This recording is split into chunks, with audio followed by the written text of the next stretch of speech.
Hi everyone, my name is Kaif and I welcome you to another episode of Everything Cyber. In this episode, we're going to dive deep into cybersecurity in the healthcare sector. Now, we all know that healthcare has a lot of sensitive operations, and any disruption in those might result in a lot of impact in people and even potentially loss of lives. That's why healthcare companies need to implement quite strict security controls and run a tight ship. But is it the reality though? In this episode, we will understand why implementing cybersecurity can be a very complex maneuver, especially in the healthcare industry. Furthermore, we'll also realize what kind of challenges the cybersecurity professionals need to deal with as they implement security in this space. And to do so, we have a very special guest, Alana Tobgui, who has lots of experience in operating in the healthcare and the non-profit sector. With Alana, we're gonna dive deep into what does the landscape look like, what kind of cyber challenges these companies and sectors are facing, and what are the strategies they're implementing to build cyber resilience. And towards the end, we actually have a very interesting segment where we go through the various myths about cybersecurity in the healthcare space. So, without any further ado, let's get started. Hello everyone, welcome to this episode. Hey guys. Hey folks. Hey everyone. Cool. We've got a really interesting guest. We've got a top G joining us for this session. And my good friend who works both in the healthcare and the not-for-profit space. To start off with, Alana, do you just want to introduce yourself? Yeah. Hi everyone, I'm Alana. I'm a cybersecurity analyst in the healthcare and the not-for-profit space. I'm a bit of a generalist in the way I work, so I do a bit of both GRC and both technical work as well. Thanks, Alana. Coming to the next section, a question that we ask all our guests is, what does your family and friends think you do? It depends on who you ask. So some will know I'm in security. The main thing that they know is I write a lot of policies and procedures and do what they think is very boring work, which I don't blame them. It is GRC. And others, I'll just say I'm in IT. I help people with their technology. We'd be pretty interested to hear also, like, how did you get into cybersecurity and in the space? I got into security via a bit of a roundabout way. So I initially started off more in the healthcare space. I was studying anatomy and neuroscience, and I thought I was going to go into something like optometry or maybe Huntington's research. I decided I didn't like optometry in the end, so I declined that postgrad offer. And with neurodegenerative research projects, they typically don't have a lot of funding. And so I decided to pivot from that, go into computer science and combine the two. And that's how I ended up in security in healthcare. It's pretty cool. Awesome stuff. Do you see much difference between that space and cybersecurity? I mean, there's definitely a massive gap between the two, but in terms of mixing technology and healthcare now, there's tends to be a pretty large overlap there, especially with the new technology coming out, maybe to monitor levels of different molecules in the blood or even surgical equipment that's now made out of robotics and things like that. So there is a large combination between the two now, and it's only going to grow. Yeah, that's kind of crazy though. Like the whole journey coming from healthcare and then evolving into an IT slash healthcare space. And that's a pretty interesting and unique journey, I must say. Yeah, and you see, well, what I've seen a lot is a lot of healthcare providers or hospitals or aged care centers, they'll really uptake a lot of new technologies into the space, but security is very much an afterthought, or if a thought at all, in those spaces, which is why I really wanted to go into that section. Nice. Thank you for sharing your journey with us, Alana. Something you're curious to know about is, and thank you for that segue, is having an understanding of what the healthcare looks like and the healthcare landscape is. Just an idea of like, okay, you have the healthcare providers, you have pharmacies. So what has your experience been with security within the healthcare industry, so to speak? Yeah, it gets pretty complicated in healthcare depending on how many providers an organization has and what sort of services that organization has. And again, it's not really just dealing with things like client data or staff data of that organization. It's also looking at the physical safety of both staff and clients or residents. So a cybersecurity incident can very easily cause harm to someone's body, either by injury or by death as well. There's really high stakes when it comes to security in healthcare, and the broad amount of providers that you may have or services you may have may also up the ante in terms of the number of risks you have and what you have to look out for. So, for instance, you may have a pharmacy in a hospital, but in that pharmacy you have anywhere between 1 to maybe 5 different apps, depending on what your pharmacists do. Do you have specialized pharmacists, or do you just have generalized pharmacists? If you have nurses, what sort of devices are they using? What sort of applications are they using? Are you allowing BYOD in some cases? Are you not allowing BYOD? And then as well, if you have a surgical ward, do you have technology in that surgical ward that's hooked up to a computer, whether or not it's IoT? But if it is IoT, then that brings another risk into the whole issue. And there's so many caveats, so many little things that you have to look out for, and it really just starts to expand into this massive tree of things you really have to monitor and have a look at. That's pretty cool. If it's possible, I'd love for you to go deeper into the threats, and in particular, any insights you have on what are the typical threats you see healthcare faces a lot. The typical threats are pretty typical across other sectors too. So there is a lot of phishing, but the phishing obviously is more to do with healthcare related things. So especially during the COVID era, there are a lot of fake COVID emails.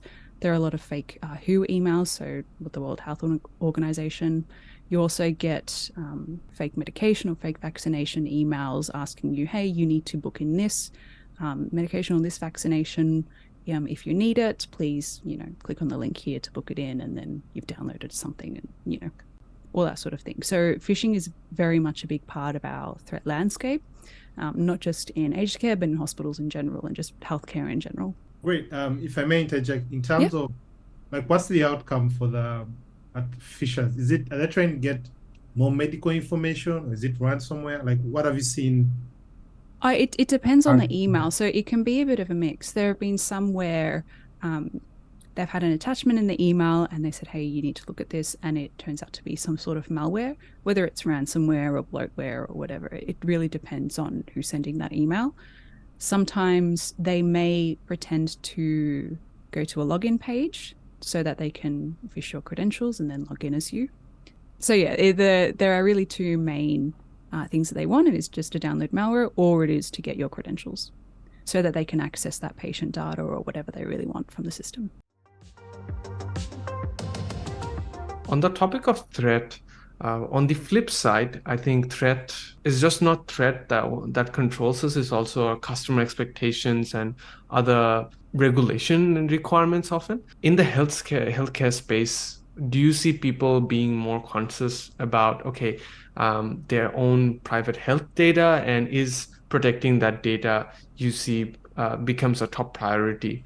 I presume protecting data is obviously top priority everywhere, but is the drawback of having a breach where people's healthcare data is out there in the public, the repercussions feel like that'll be much higher rather than any other random data set? Is that something you guys take into factor when you're designing your infrastructure? Oh, certainly. The expectation that you have to protect the most vulnerable in your society and their health data and so forth obviously will play a role in how you rate certain risks in the organization and how then you respond to that risk based on the rating that you give it. And have you ever seen, we all know people want to steal that data, and I think personification is one thing, but have you ever seen any interesting malicious intents of behind this data, like any ingenious way of the hackers got this data and they're using this to do further damage or get some financial advantage that people wouldn't think of? I've never seen it play out, but I have seen it in the form of phishing where they try and pretend as though they have it and they are attempting to blackmail you for a certain amount of Bitcoin just to not release that data. But again, those are sorts of fake phishing emails that we come across. Thanks for that, guys. Just switching a bit, into the other sections, you mentioned there were a lot of IoT devices within the space of healthcare. So there's a lot of IoT, there's a lot of software that you're using to communicate between different healthcare vendors, pharmacies, and so on. So what does that look like in the healthcare space, and how do you try to secure them? Yeah, it really comes down to your asset management. So you have to make sure you document absolutely everything that you have, understand whether you actually need something to be internet connected or not, because sometimes you really don't need it to be internet connected, and really working on your network segmentation in that organization so that you make sure that those medical IoT devices aren't affected by something if something goes down in another part of the organization or in another bit of hardware, essentially. So there are those things that can come into play when dealing with those sorts of issues. But yeah, there's a plethora of different IoT. Whenever I've gone to the Digi Health Fest, which I think it was the second year running this year, there's always dozens of new technologies that are coming out. And what I like to see from all of these new technologies is whether they've gone through any sort of security auditing or whether they have any sort of AppSec involved in them. Usually the answer is no. So I'd like to see that more in the coming years, especially because, those are used to handle, someone's life and someone's livelihood. So, yeah. Yeah, I think that surely comes in the involvement of when you're onboarding a new device, a new client, and so on. Like a part of a RFP, we're basically evaluating the amount of risk that you're going to be taking in from a new client or new device. Definitely.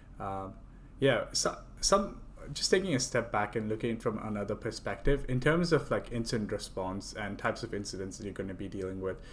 Have you ever faced an instance where an IoT device got compromised and you had to isolate that, and what kind of impacts would that have?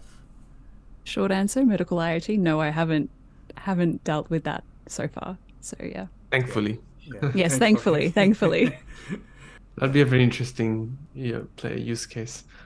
Though. Yeah, it would.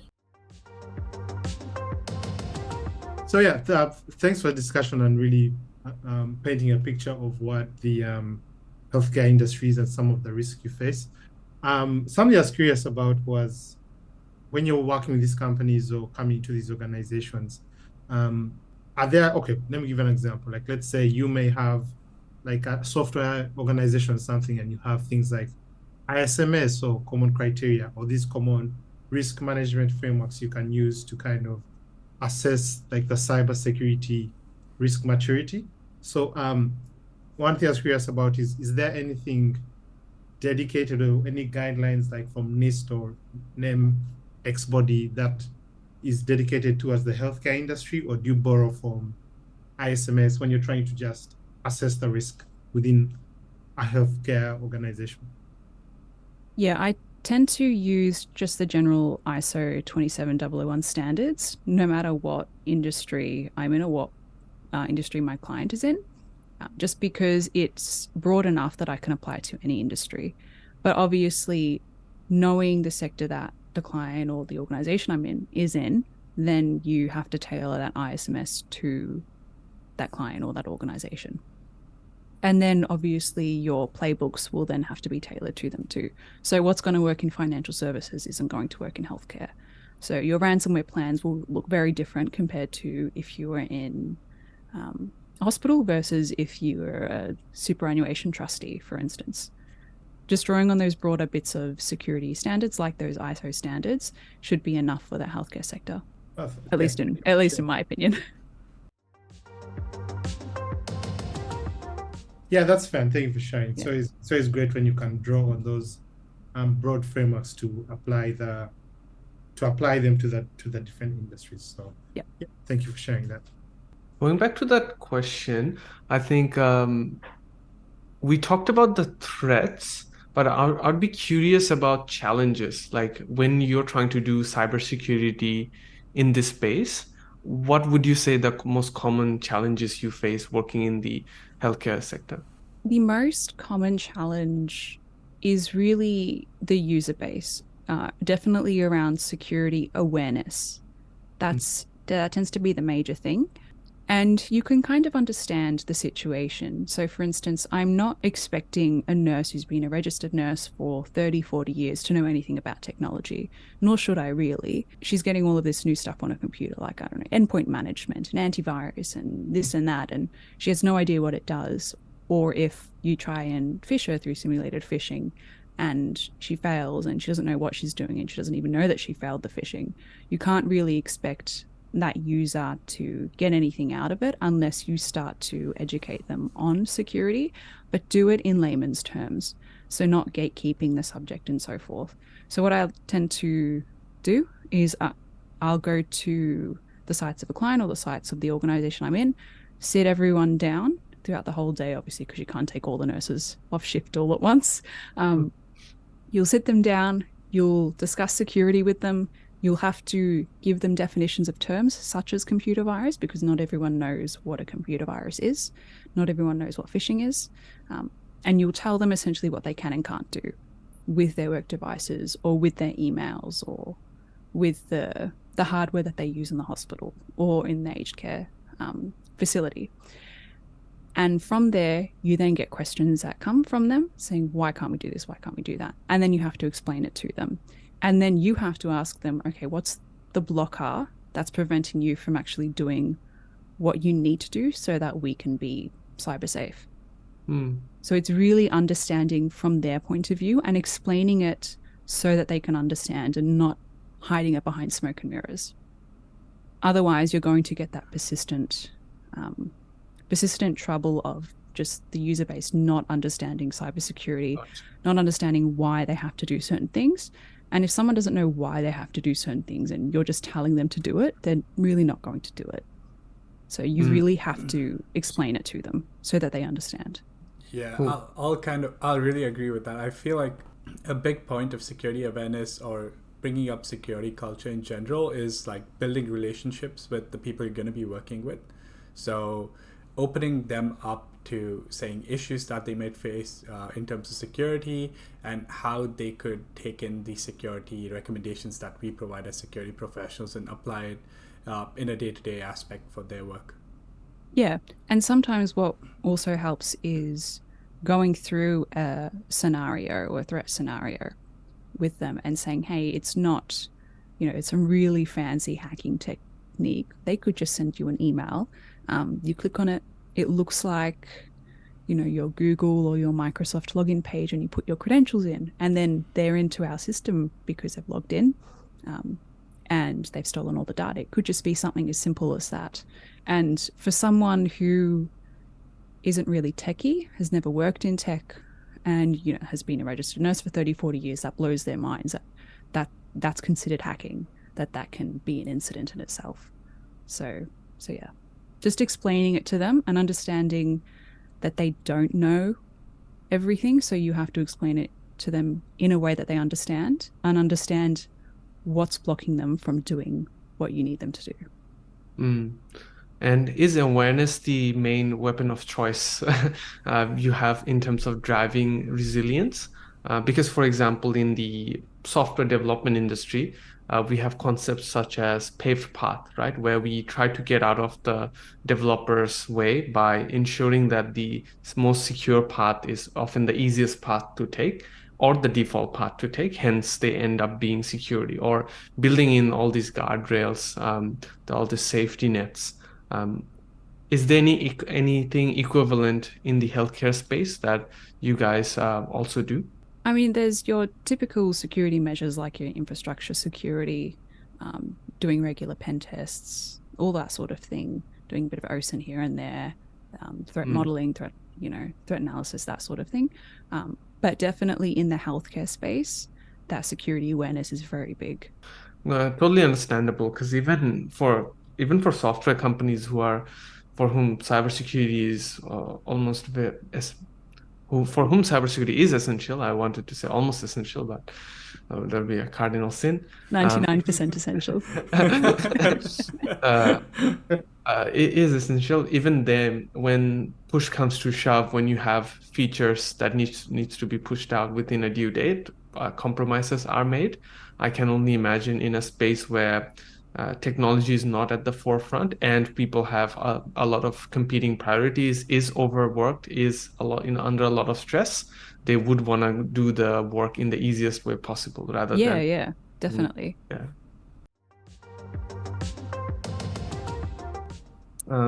Something you mentioned before, which was the connectivity side of healthcare and and also the vendors, is similar to software industry these days. Is third-party risks also very prominent in the healthcare industry, and that's something you have to it's navigate? massive. Yeah, that is one of the big risks in healthcare. You have different providers that you send people to. You have different vendors, and because in the healthcare industry, you're not just dealing with sort of the corporate landscape, so corporate apps and their third parties and so forth. You're also dealing with the healthcare side of things too. So the pharmacies you send people off to, the other specialists you send people off to, the applications used for the medical IoT, or maybe the surgical equipment and so forth. So it becomes very, very broad, and much more broad than just a normal corporate third-party risk landscape, because that's part of it, but that's only half. Yeah, that's because when we rock up into the hospitals, there's all kinds of not just medical devices, all kinds of vendors that have a very wide, I presume, range of cyber maturity, and you need to deal with all of them. And it's very hard to bring all of them into the baseline you want. Hence I can definitely see a lot of risk. Yeah, and it doesn't have to be like third parties that you've partnered up with for an application or a service. You could be just recommending a patient to go to, I don't know, an eye clinic in the next suburb because you think that's the best one to go to. And that eye clinic's website's been compromised and you don't know it yet. And so a staff member then goes and clicks on the link to go to that website and it's compromised, and they download something. So that even those sorts of things can happen. That clinic may not know that the website's compromised. So then the security team of the hospital or the aged care center will then have to ring up that provider and say, hey, are you aware that someone has downloaded malware via your website? And usually you hear, let me double check for you. And so they'll put the phone down, go and check, come back, and they go, where are you from? Can we get your name? Like, what did you find there? And so those sorts of situations can happen, and they have happened. So it's not just providers that you have a contract dealing with. It can be other providers you just recommend based on expertise or something like that. Yeah, because I was thinking you could go to the GP, they refer you to someone else, and then that person can say, can you share with me your previous results? Then you have to get them. I'm saying if you're not enrolled into my health records, so then someone sends them over to this email, and sometimes even they send an email, there could be a typo and sent to the wrong person. So there's different. That definitely happens. All those opportunities there. So thank you. Thanks, guys. Moving to another section, a common issue that a lot of people think exists in the healthcare space is like vulnerabilities and patch management. It ends up being an issue because you have softwares that can't be updated, and then you have operating systems too that can't be updated because those would break software. So you end up in these difficult situations where you had to manage lots of vulnerabilities with high risk, which can be higher critical.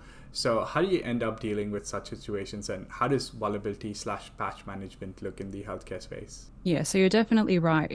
With some applications, you can't just patch straight away. You really do have to wait to see whether or not it's going to break something, because you can upgrade straight away, but then all of a sudden your entire pharmacy can't access anyone's prescriptions, and maybe someone needs chemotherapy that day, and that chemo has a half-life of 2 hours and it's down and you can't do it. You would really want to be avoiding those sorts of situations. Though in those situations, you do have to look at all the patches that are upcoming. You have to prioritize them. Then you have to plan, okay, what systems are going to potentially be affected. Have a rollback plan as well. And then start warning all of the business owners across, all the system owners across your entire organization, saying, hey, we're going to put this in place at this time. Here's all the risks. Here's our rollback plan. This is how long it should take. we're going to do it in this time where there's least amount of impact, maybe, I don't know, between midnight and 4 a.m., for instance. And you really have to get everyone to agree with it, have the change approved, and then go and see how that, whether that change can be effective or not. But yeah, sometimes it does just involve you waiting a bit longer, because you know that if you do it now or in the next few weeks, you will break something very important. So yeah. Is there any sort of mitigating controls or any sort of plans that you have on how you mitigate or reduce the risks? Yeah. So while in between you planning the change to actually doing the change, you will have to enforce some sort of mitigating risks, whether that's removing some roles from the system, whether it's putting in another form of authentication on the system, maybe a bit more of a segmentation around that system, or IP whitelisting, just anything. It really depends on the situation. Cool. That sounds good. Is there any challenges that you have faced in doing this other than the ones that you already mentioned? Is there any other challenges that you have run into?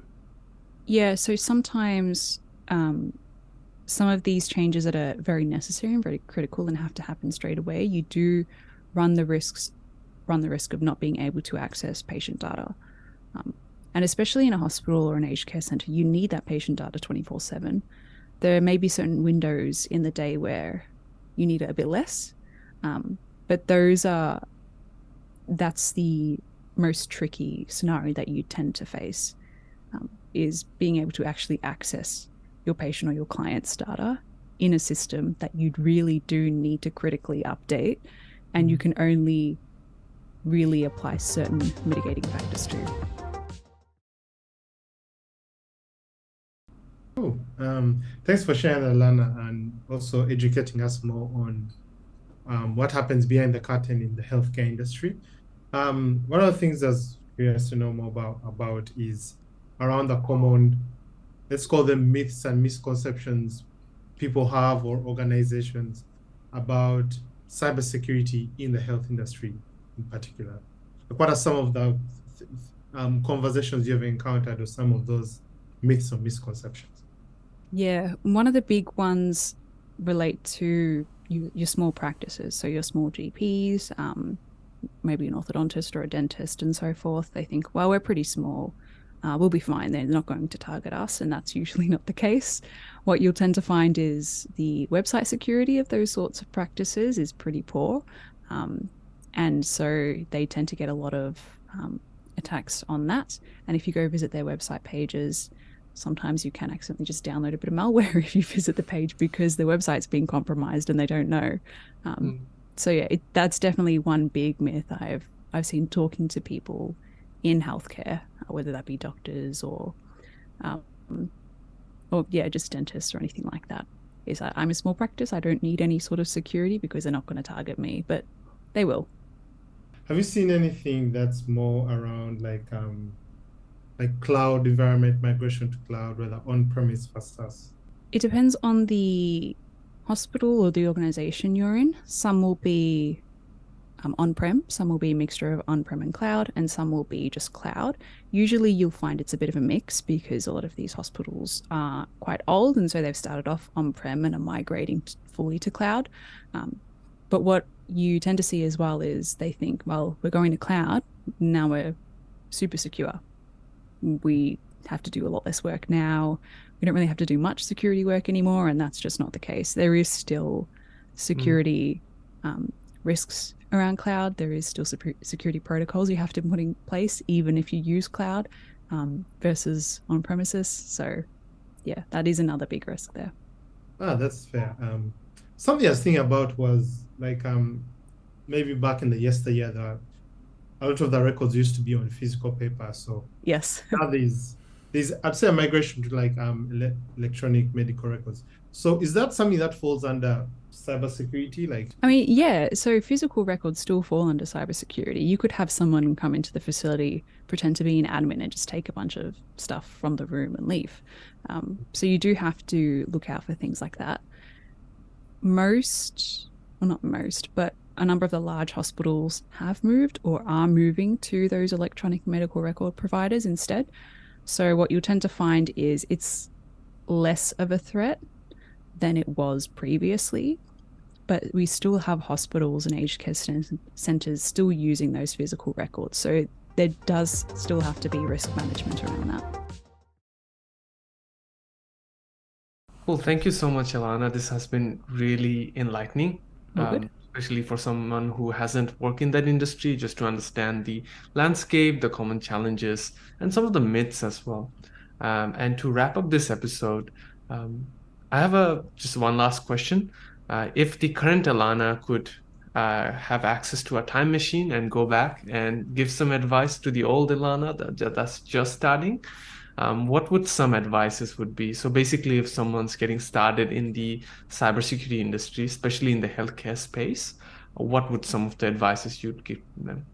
If they wanted to start working in the healthcare space, I would say just get a job in healthcare, whether that's just a project support officer role or an admin role or receptionist role. Definitely do that because you at least get used to the environment in a healthcare space. You understand the different types of roles there, the different types of systems there. Even if you're not doing something very techy or security related, it does get you used to that environment. So I definitely get people to start off doing that, maybe while they're studying security or computer science or software engineering. It's definitely a big help. Awesome. And with that, we'll pull the curtains in this episode. Thank you so much, Alana, for joining us today. And thanks to the audience for listening and tuning in. Hope you had some really good takeaways. And I know, Alana, we will be seeing you one more time in the future. So excited Yes. for that episode as well. And stay tuned, folks, for the next one. We'll see you around. Thanks, everyone. Thanks, everyone. Bye. Thank you. Bye.